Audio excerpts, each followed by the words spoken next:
ਸਤਿ ਸ਼੍ਰੀ ਅਕਾਲ, ਨਮਸਕਾਰ ਤੇ ਆਦਾਬ। ਮੈਂ ਹਾਂ ਹਰਜਿੰਦ ਕੌਰ ਮੰਗੜ ਤੇ ਤੁਸੀਂ ਦੇਖ ਰਹੇ ਹੋ ਡੋਜ਼ ਟੀਵੀ। ਸਵਾਗਤ ਹੈ ਜੀ ਸਾਰਿਆਂ ਦਾ।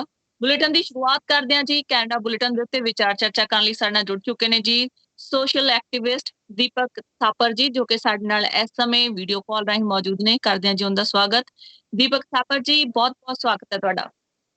ਸਤਿ ਸ਼੍ਰੀ ਅਕਾਲ ਸਾਰੇ ਸਰੋਤਿਆਂ ਨੂੰ, ਹਰਜਿੰਦ ਕੌਰ ਮੰਗੜ ਜੀ ਨੂੰ, ਇੰਦੋਜ਼ ਟੀਵੀ ਵਾਲਿਆਂ ਨੂੰ ਜੀ। ਦੀਪ ਥਾਪਰ ਜੀ, ਇਹ ਦੱਸੋ ਜੀ ਮੌਸਮ ਕਿੱਦਾਂ ਦਾ ਤੁਹਾਡੇ ਇੱਥੇ ਹੁਣ? ਦੇਖੋ ਜੀ, ਅਲਬਰਟਾ ਜਿਹੜਾ ਕਿ ਹਮੇਸ਼ਾ ਠੰਡੇ ਮੌਸਮ ਲਈ ਜਾਣਿਆ ਜਾਂਦਾ, ਇਸ ਵਾਰ ਅਲਬਰਟਾ ਦੇ ਹਾਲਾਤ ਕੁਛ ਉਲਟ ਨੇ। ਮੌਸਮ ਕਾਫੀ ਸੁਖਾਵਾਂ ਚੱਲ ਰਿਹਾ ਇੱਥੇ, ਤੇ ਜਦਕਿ ਜੀ ਓਨਟਾਰੀਓ 'ਚ ਇੰਨੀ ਠੰਡ ਨਹੀਂ ਪੈਂਦੀ, ਬਟ ਇਸ ਸਾਲ ਉੱਥੇ ਬਹੁਤ ਠੰਡ ਪੈ ਰਹੀ ਹੈ ਜੀ, ਤੇ ਲੋਕੀ ਹਲੇ ਵੀ ਸਨੋ ਨਾਲ ਜੂਝ ਰਹੇ ਨੇ। ਜੀ ਜੀ ਜੀ, ਤੁਸੀਂ ਦੱਸਿਆ ਸੀ ਪਿਛਲੀ ਵਾਰ ਜਦੋਂ ਆਪਾਂ ਗੱਲਬਾਤ ਕੀਤੀ ਸੀ ਤੁਹਾਡੇ ਮੌਸਮ ਦੇ ਮਿਜਾਜ਼ ਬਾਰੇ। ਤੁਸੀਂ ਕਿਹਾ ਸੀ ਕਿ ਅਜੇ ਉਹ ਨੌਬਤ ਨਹੀਂ ਆਈ ਹੈ ਕਿ ਗੱਡੀਆਂ ਦੇ ਉੱਤੇ ਬਰਫ਼ ਲਾਈਏ ਤੇ ਸੜਕਾਂ ਦੇ ਉੱਤੇ ਨਮਕ ਪਾ ਕੇ ਉਸ ਬਰਫ਼ ਨੂੰ ਹਟਾਈਏ, ਕਿਉਂਕਿ ਤੁਸੀਂ ਮੂਵ ਹੋਏ ਹੋ ਹੁਣੇ-ਹੁਣੇ ਅਲਬਰਟਾ। ਤੁਸੀਂ ਕਿਹਾ ਸੀ ਮੌਸਮ ਸਹੀ ਹੈ, ਪਰ ਦੇਖੋ ਤੁਸੀਂ ਠੰਡ ਦਾ ਮਜਾਜ਼ ਕੇ ਨਾਲ ਲੈ ਹੀ ਆਏ ਫਿਰ ਤੁਸੀਂ।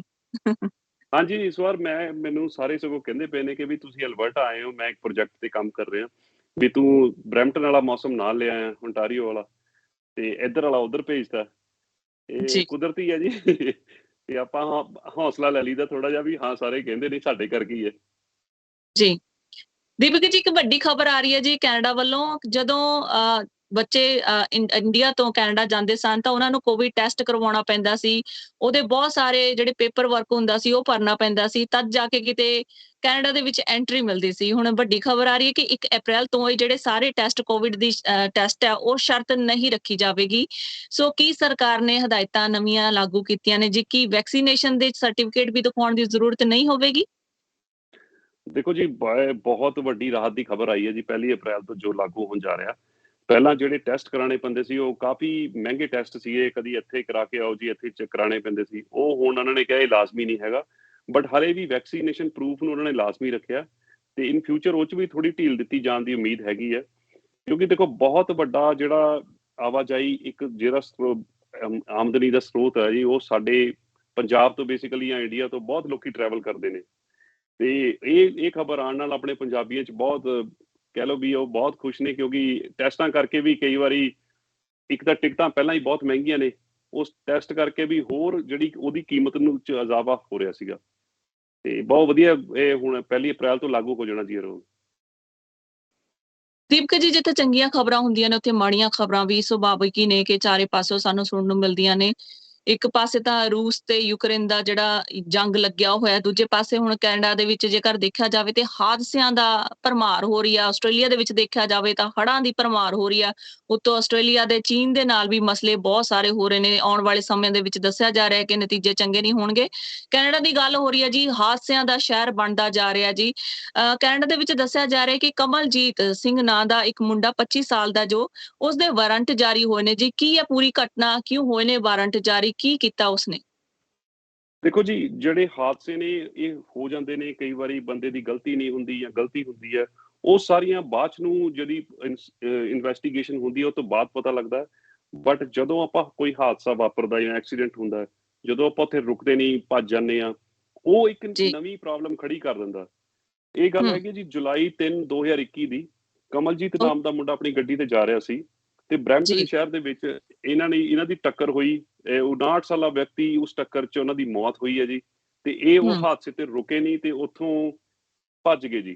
ਤੇ ਉਹਦੇ ਜੀ ਕਰਕੇ ਹੁਣ ਪੁਲਿਸ ਕਾਫੀ ਦੇਰ ਤੱਕ ਇਨਵੈਸਟੀਗੇਸ਼ਨ ਕਰਦੀ ਰਹੀ, ਲੱਭਿਆ ਨਹੀਂ। ਉਸ ਸੂਤਰਾਂ ਤੋਂ ਪਤਾ ਲੱਗਿਆ ਕਿ ਵੀ ਇਸ 'ਚ ਇਹ ਕਾਰ ਇਨਵੋਲਵ ਹੈ। ਹੁਣ ਇਹਨਾਂ ਦੇ ਕਮਲਜੀਤ ਸਿੰਘ ਜੀ ਦੇ ਜੀ, ਇਹ 25 ਸਾਲਾ ਵਿਅਕਤੀ ਹੈ ਜੀ, ਇਹ ਤੇ ਜੀ ਕੈਨੇਡਾ ਵਾਈਡ ਵਾਰੰਟ ਜਾਰੀ ਹੋਏ ਨੇ। ਤੇ ਹੂੰ ਪੁਲਿਸ ਨੇ ਅਪੀਲ ਵੀ ਕੀਤੀ ਹੈ ਵੀ ਜੇ ਕਿਸੇ ਨੂੰ ਇਹਨਾਂ ਦੀ ਕੋਈ ਖਬਰ ਜਾਂ ਇਹਨਾਂ ਬਾਰੇ ਪਤਾ ਲੱਗਦਾ ਤਾਂ ਸਾਨੂੰ ਜ਼ਰੂਰ ਸੰਪਰਕ ਕਰੋ। ਜੀ ਜੀ ਤੇ ਇੱਕ ਪੀਲ ਪੁਲਿਸ ਵੱਲੋਂ ਹਥਿਆਰਾਂ ਤੇ ਨਸ਼ਿਆਂ ਸਮੇਤ ਭਾਰਤੀ ਮੂਲ ਦੇ 4 ਵਿਅਕਤੀ ਵੀ ਗ੍ਰਿਫਤਾਰ ਕੀਤੇ ਗਏ ਨੇ। ਇਹ ਕੀ ਘਟਨਾ ਹੈ ਜੀ, ਕੀ ਹੈ ਪੂਰਾ ਮਾਮਲਾ? ਦੇਖੋ ਜੀ, ਪਿਛਲੇ ਦਿਨੀ ਉਹਨਾਂ ਨੂੰ ਸੂਤਰਾਂ ਤੋਂ ਪਤਾ ਲੱਗਿਆ ਤੇ ਉਹਨਾਂ ਨੇ 2 ਘਰਾਂ 'ਚ ਬਰੈਂਪਟਨ 'ਚ ਛਾਪੇਮਾਰੀ ਕੀਤੀ। ਉਹਦੇ ਵਿੱਚ ਜੀ ਜੀ 4 ਵਿਅਕਤੀਆਂ ਨੂੰ ਗ੍ਰਿਫਤਾਰ ਕੀਤਾ ਗਿਆ ਜੀ, ਤੇ ਉਹ 'ਚੋਂ ਇੱਕ ਫੀਮੇਲ ਵੀ ਹੈਗੀ ਹੈ। ਇਹਨਾਂ ਕੋਲੋਂ ਇੱਕ ਤਾਂ ਜੀ ਅਫੀਮ, ਹੋਰ ਕੋਈ ਨਸ਼ੇ ਦਾ ਸਮਾਨ, ਹਥਿਆਰ, ਕੈਨੇਡੀਅਨ ਤੇ ਇੰਡੀਅਨ ਕਰੰਸੀ ਵੀ ਜ਼ਬਤ ਕੀਤੀ ਗਈ ਹੈ। ਤੇ ਜੀ ਇਹਨਾਂ ਦੀ ਇੱਕ ਕਹਿ ਲਓ ਵੀ ਇਹਨਾਂ ਦੀ ਉਮਰ ਵੀ, ਇੱਕ ਹੈਗਾ ਜੀ ਸੀਨੀਅਰ ਉਮਰ ਤੇ ਜਿੱਦਾਂ ਕਹਿ ਸਕਦੇ ਹਾਂ 59 ਸਾਲਾਂ ਦਾ ਸੁਖਿੰਦਰ ਮਿਨਹਾਸ, ਇੱਕ ਹੈਗਾ ਜੀ ਹਰਸਿਮਰਨ ਮਿਨਹਾਸ 29 ਸਾਲਾਂ ਦਾ, ਬਲਵਿੰਦਰ ਮਿਨਹਾਸ 33 ਸਾਲਾਂ ਦਾ, ਇੱਕ ਹੈਗੀ ਜੀ ਫੀਮੇਲ ਰਵੀਨਾ ਮਿਨਹਾਸ।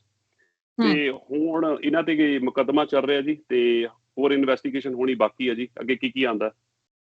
ਦੀਪਕ ਜੀ, ਇੱਕ ਹੋਰ ਹਾਦਸਾ 2018 ਅਪ੍ਰੈਲ ਦੇ ਵਿੱਚ ਜਿਹੜਾ ਕਿ ਯਾਦ ਆ ਰਿਹਾ ਹੁਣੇ ਜਸਕੀਰਤ ਸਿੰਘ ਸਿੱਧੂ ਜਿਹੜੇ ਹੈਗੇ ਨੇ ਉਹ ਬਿਡ ਹਾਰ ਗਏ ਨੇ ਆਪਣੀ, ਤੇ ਉਦੋਂ ਜਦੋਂ ਹਾਦਸਾ ਵਾਪਰਿਆ ਸੀ, ਬਹੁਤ ਹੀ ਦਰਦਨਾਕ ਹਾਦਸਾ ਜਿਸ ਦੇ ਵਿੱਚ 16 ਵਿਅਕਤੀਆਂ ਦੀ ਮੌਤ ਹੋਈ ਸੀ ਤੇ 13 ਜਣੇ ਇੰਜਰਡ ਹੋਏ ਸਨ। ਸੋ ਹੁਣ ਕੀ ਹੈ ਜੀ ਪੂਰਾ ਮਾਮਲਾ, ਕੀ ਜਸਕੀਰਤ ਸਿੰਘ ਸਿੱਧੂ ਨੂੰ ਡਿਪੋਰਟ ਕੀਤਾ ਜਾ ਰਿਹਾ ਇਸ ਸਮੇਂ?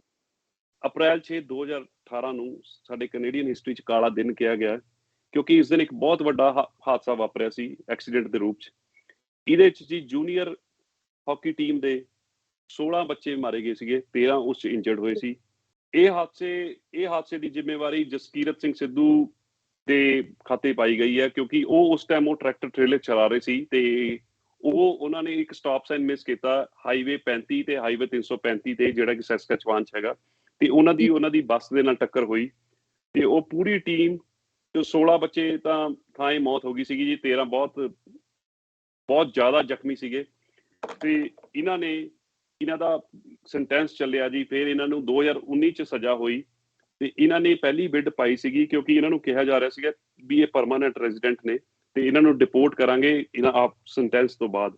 ਤੇ ਇਹਨਾਂ ਦੇ ਵਕੀਲ ਨੇ ਰਿਟ ਪਾਈ ਸੀਗੀ, ਇਹਨਾਂ ਦੀ ਵਾਈਫ ਨੇ ਵੀ ਬਹੁਤ ਕੋਸ਼ਿਸ਼ ਕੀਤੀ, ਤਨਵੀਰ ਸਿੱਧੂ, ਕਿ ਵੀ ਇਹਨਾਂ ਨੂੰ ਸਜ਼ਾ ਤੋਂ ਬਾਅਦ ਇੰਡੀਆ ਨਾ ਭੇਜਿਆ ਜਾਏ, ਬਟ ਹੁਣ ਉਹ ਪਹਿਲੀ ਬਿਡ ਹਾਰ ਚੁੱਕੇ ਨੇ। ਬਟ ਉਹਦੇ ਵਿੱਚ ਨਾ ਦੇਖੋ, ਜਿਹੜੇ ਹਾਦਸੇ ਦੇ ਸ਼ਿਕਾਰ ਬੱਚੇ ਸੀ, ਉਹਨਾਂ ਦੇ ਮਾਪਿਓ, ਉਹਨਾਂ ਦੇ ਰਿਲੇਟਿਵ, ਉਹਨਾਂ ਦੀ ਬਹੁਤ ਮਿਲੀ ਜੁਲੀ ਪ੍ਰਤੀਕਿਰਿਆ ਸਾਹਮਣੇ ਆਈ ਸੀ। ਕਈਆਂ ਨੇ ਕਿਹਾ ਵੀ ਇਹਨਾਂ ਨੂੰ ਭੇਜਣਾ ਚਾਹੀਦਾ ਹੈ, ਕਈਆਂ ਨੇ ਕਿਹਾ ਵੀ ਦੇਖੋ ਹੁਣ ਇਹ ਇੱਥੇ ਰਹਿ ਰਹੇ ਨੇ, ਇਹ ਹਾਦਸਾ ਵਾਪਰ ਗਿਆ।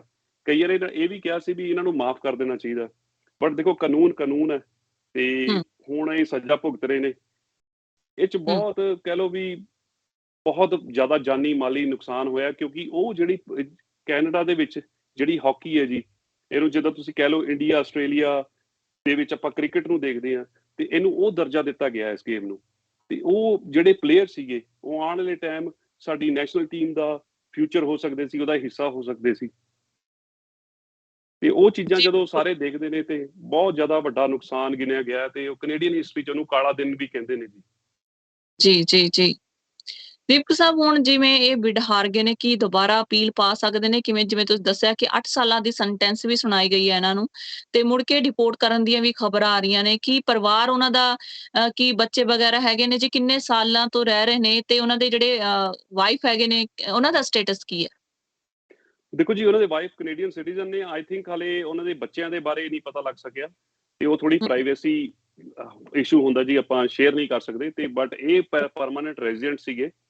ਤੇ ਦੇਖੋ ਹਾਦਸੇ ਹੁੰਦੇ ਨੇ, ਪਰ ਹੁਣ ਇਹ ਬਹੁਤ ਵੱਡਾ ਹਾਦਸਾ ਗਿਣਿਆ ਗਿਆ, ਇਸ ਕਰਕੇ ਬਹੁਤ ਇਹਨਾਂ ਦੇ ਵਕੀਲ ਨੇ ਪਹਿਲੀ ਬਿਡ ਤਾਂ ਹਾਰ ਗਈ, ਬਟ ਉਹ ਕਹਿੰਦੇ ਨੇ ਵੀ ਹਾਲੇ ਵੀ ਮੈਂ ਕੋਸ਼ਿਸ਼ ਕਰਾਂਗਾ ਕਿ ਵੀ ਜਦ ਤੱਕ ਸੈਂਟੈਂਸ ਪੂਰੀ ਹੁੰਦੀ ਹੈ ਤੇ ਆਪਾਂ ਇਹਨਾਂ ਨੂੰ ਨਾ ਜਾਣ ਦਈਏ। ਕਿਉਂਕਿ ਦੇਖੋ ਜਦੋਂ ਕੋਈ ਵੀ ਚੀਜ਼ ਹੁੰਦੀ ਆ, ਉਹ ਵੀ ਬਹੁਤ ਜ਼ਿਆਦਾ ਖੁਦ ਵੀ ਬਹੁਤ ਟਰੋਮਾ 'ਚ ਨੇ, ਕਿਉਂਕਿ ਜਦੋਂ ਜਿਨ੍ਹਾਂ ਨਾਲ ਵਾਪਰਦਾ ਪਤਾ ਉਹਨਾਂ ਨੂੰ ਹੀ ਲੱਗਦਾ ਜੀ। ਜੀ ਬਿਲਕੁਲ, ਧੰਨਵਾਦ ਦੀਪਕ ਜੀ ਤੁਹਾਡਾ ਸਾਰੀ ਜਾਣਕਾਰੀ ਦੇ ਲਈ। ਮਿਲਦੇ ਹਾਂ ਜੀ ਅਗਲੇ ਹਫ਼ਤੇ। ਸਤਿ ਸ਼੍ਰੀ ਅਕਾਲ ਜੀ। ਦਰਸ਼ਕੋ, ਸਮਾਂ ਚੱਲਿਆ ਤੁਹਾਡੇ ਤੋਂ ਵੀ ਇਜਾਜ਼ਤ ਲੈਣ ਦਾ। ਨਵੇਂ ਤੇ ਤਾਜ਼ਾ ਖਬਰਾਂ ਲਈ ਦੇਖਦੇ ਰਹੋ ਇੰਡਸਟਰੀ ਆਸਟ੍ਰੇਲੀਆ। ਧੰਨਵਾਦ।